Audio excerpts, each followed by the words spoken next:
悪霊退散.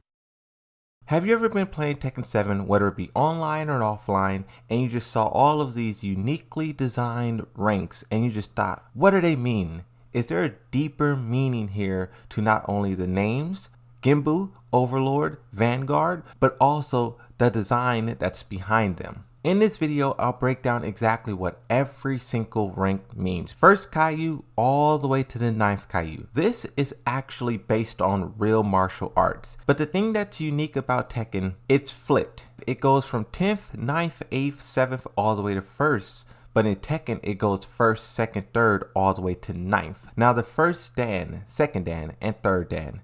These are also based on the real life martial arts as well, but these are basically black belts. So the first ranks are all based on real world martial arts, but they kind of put a little twist on it. Initiate, Mentor, Expert, and Grandmaster. These are all pretty self-explanatory, so I really don't need to spend that much time there. Moving on to the green rank, the Brawler. Brawler is a person who engages in rough or noisy fight. The Brawler rank is also represented by a dog. And this is kind of like a vicious animal that kind of fights exactly like the name says. Martyr, on the other hand, the animal that represents this rank is a leopard. And Martyr is basically a raider, a plunder. This is also kind of that aggressive fighting style. Not really refined, but more so just chaotic. You know, you have a job and you're trying to get it done. You know what you should do, what you should not do, but you're not a professional. Fighter is another self-explanatory rank, and this one is accommodated by snakes. And in Japanese mythology, the symbol of snakes is basically life or death. And once again, you can see this as like the mentality of the players who represent this rank.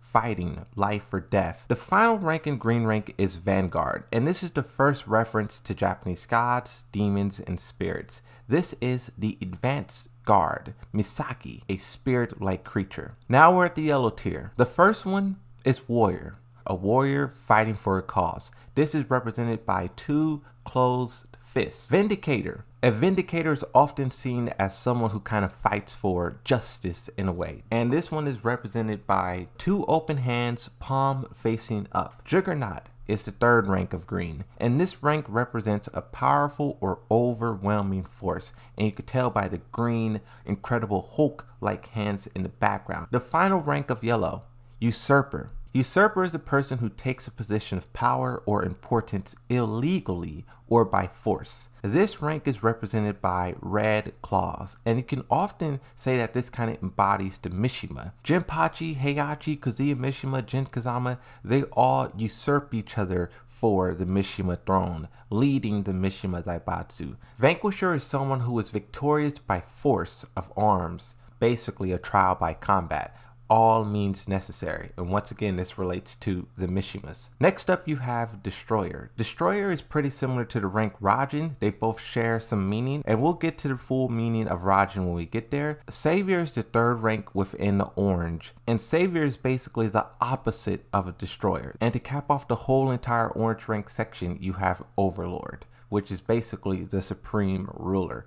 All four of these are tied to one another if you look at the meaning of them. Vanquisher, Destroyer, Savior, Overlord. These two all complement one another. All of these ranks do with the tiers that they're in. They all complement one another. And this is the most prevalent with the red ranks. The red ranks has a lot of meaning. First off, you have Gimbu. This is the god of the north. This is represented by a turtle and a dragon. These two deities kind of wrap one another. Sometimes they are combined into one. Byaku is the god of the west. It represents autumn and metal and is depicted by a white tiger. Siryu is the god of the east. It represents spring and wood, and it is represented by a blue dragon. Suzaku, the god of the south. It represents summer and fire, and this one is personified as a phoenix.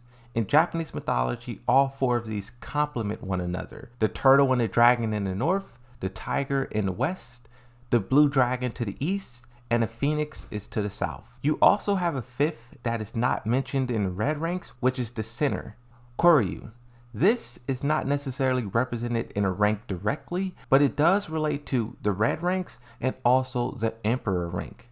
When we get to the Emperor rank, we'll go a little bit deeper and you'll fully understand what this truly means. Next, you have the Ruler category. This is the purple ranks. Mighty Ruler, to show your superiority, your power, and strength. Revered ruler. This shows your devotion and also deep respect. Divine ruler is the authority from God, and this person cannot be held accountable for their actions by humans. Eternal ruler, having no beginning and no end, and is everlasting. I don't know if you're noticing, but with each rank, you kind of see a elevation in class. We went from normal martial art ranks to fighters, brawlers, to vindicators fighting for diplomacy.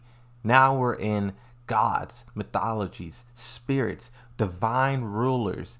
Only God can hold them accountable. This is the meaning and the escalation of the ranking system in Tekken, the lore that it holds. The blue ranks: Fujin, Raijin, Yasuke, and Ryujin. The lore behind these four go incredibly deep, and I'll just try to summarize it also briefly.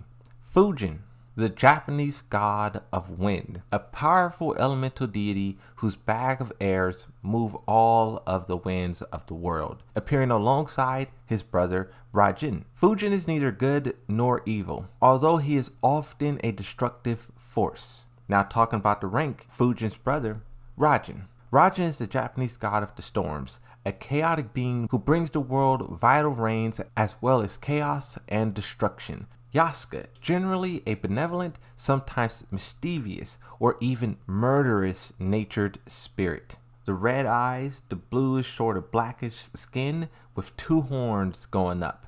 That is what a Yasuke looks like. Ryujin is the deity of the sea. This is a long, dragon-like serpent who patrols the water. Now we're on to the rank Emperor. And like I explained earlier, the Emperor is the god to the center. It represents the changing seasons and Earth as a whole. This is the most important, which is why it's the last of all of the ranks that have a very specific name. Everything after this is just Tekken King, Tekken God, True Tekken God, Tekken God Prime, Tekken God Omega. The names start to lose value after Emperor. The Japanese Emperor, or Tenno, in mythology is believed to be a descendant of the deities. Unlike monarchs like kings and emperors in other regions who rose to power by conquering people in other states, ancient Japanese emperors or Tennos believed that the land is theirs by right. That is why Emperor is the last rank that has a name of value and meaning.